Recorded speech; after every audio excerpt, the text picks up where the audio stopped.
Guidance intuitive pour le duo Vierge-Scorpion. Je vous invite à vous laisser inspirer par les images et les mots de ces cartes, tout en vous rappelant que vous pouvez interpréter ce message d'une façon différente à la mienne. Il est possible que ce message vous interpelle comme il peut être destiné à un autre duo, né sous les mêmes signes que vous. Pour commencer, j'ai la carte de la fertilité à l'envers qui représente le signe de la Vierge, la personne née sous ce signe. Là, ce que je vois en ce moment, c'est que cette personne est toute mêlée. On voit ici qu'elle n'arrive plus à mettre ses idées au clair. Sa pensée est très agitée. Elle ne sait plus quoi penser. C'est étourdissant. Peut-être ici que ça pourrait être bon de prendre le temps d'écrire ce que l'on veut réellement. Prendre un certain recul. J'ai la carte du triomphe à l'envers qui me parle ici de la personne qui est née sous le signe du Scorpion. Ici, je pense que c'est une relation, en fait, c'est un lien que je perçois entre une personne née sous le signe de la Vierge et celle née sous le signe du Scorpion. Il y a un lien, je perçois un engagement entre les deux, mais je ne pourrais pas dire quelle sorte d'engagement parce que avec la carte de l'espoir, j'ai l'impression qu'on espère cette relation, mais qu'en ce moment, on vit peut-être du découragement. Donc, il y a comme un lien qui est là, mais je ne suis pas certaine qu'on est ensemble. Donc, je continue avec la carte du triomphe à l'envers qui me dit que la personne née sous le signe du Scorpion ici éprouve de la difficulté à aller de l'avant. Elle fait face à toutes sortes d'obstacles à contourner, mais qui freinent actuellement son mouvement. C'est un peu comme si aussi elle avait perdu son objectif de vue. On est peut-être un peu plus stressé aussi en ces temps-ci, mais il y a vraiment une notion d'égarement, d'éparpillement. Dans les deux cas, là, quand je regarde la carte qui symbolise, qui représente la personne née sous le signe de la Vierge et celle du Scorpion, je perçois ici un éparpillement. On dirait qu'on a perdu de vue notre objectif. La carte du sacrifice, elle est à l'endroit. Elle nous parle ici d'une période de transition. C'est peut-être ça aussi qui crée le malaise, là, l'entre-deux, le changement, parce que veut pas, ça occasionne toutes sortes d'émotions. Parfois, on peut ressentir de l'insécurité, des peurs, de l'espoir aussi. Le changement peut être très stimulant.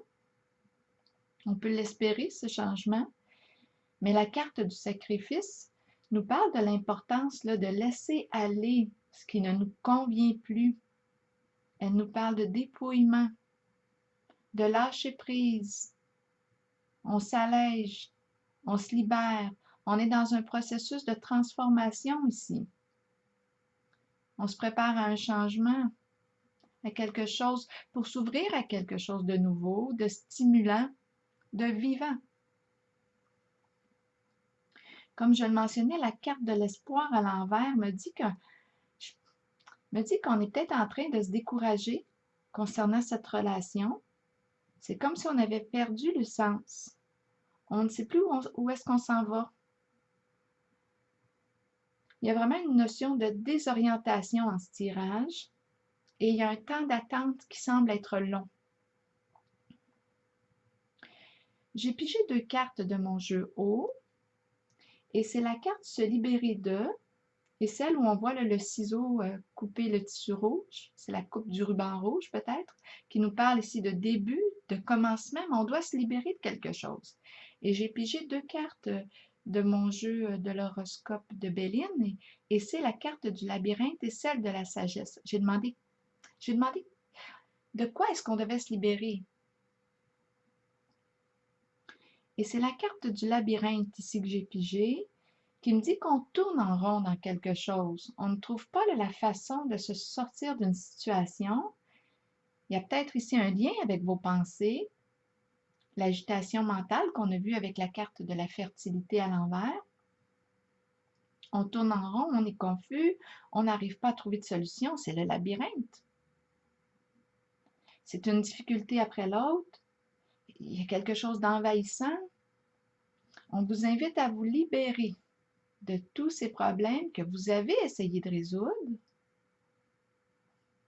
mais on voit ici qu'on n'a pas réussi à trouver une solution adéquate. On tourne en rond. Et la carte de la sagesse ici, bien, vous invite à vous déposer, à vous recentrer, à prendre le temps de respirer, à écouter votre cœur, à tirer des leçons des expériences du passé. On voit aussi en ce tirage que vous vous êtes oublié.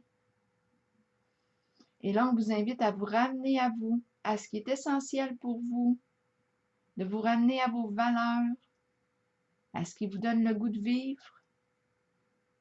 On vous invite à vous déposer et à agir, cette fois, par amour pour vous-même.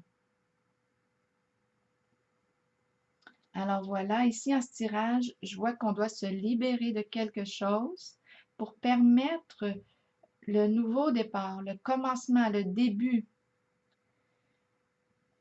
La relation que je perçois ici, on dirait que c'est une relation qui fait partie de nos rêves. C'est la carte de l'espoir qui me dit ça. On dirait qu'on a perdu notre idéal de vue. Et là, j'ai l'impression que c'est un brouillard de pensée, une agitation mentale qui vient mettre de l'ombre sur votre rêve, sur ce qui est important pour vous. Donc, c'est pour ça qu'on vous invite avec la carte de la sagesse de calmer votre mental et de vous ramener à ce qui est essentiel pour vous et à faire un choix et à poser une action en ce sens, dans le sens qui respecte votre cœur, par amour pour vous-même. C'est ce que j'ai vu ici en ce tirage. Alors, je vous souhaite une très belle journée.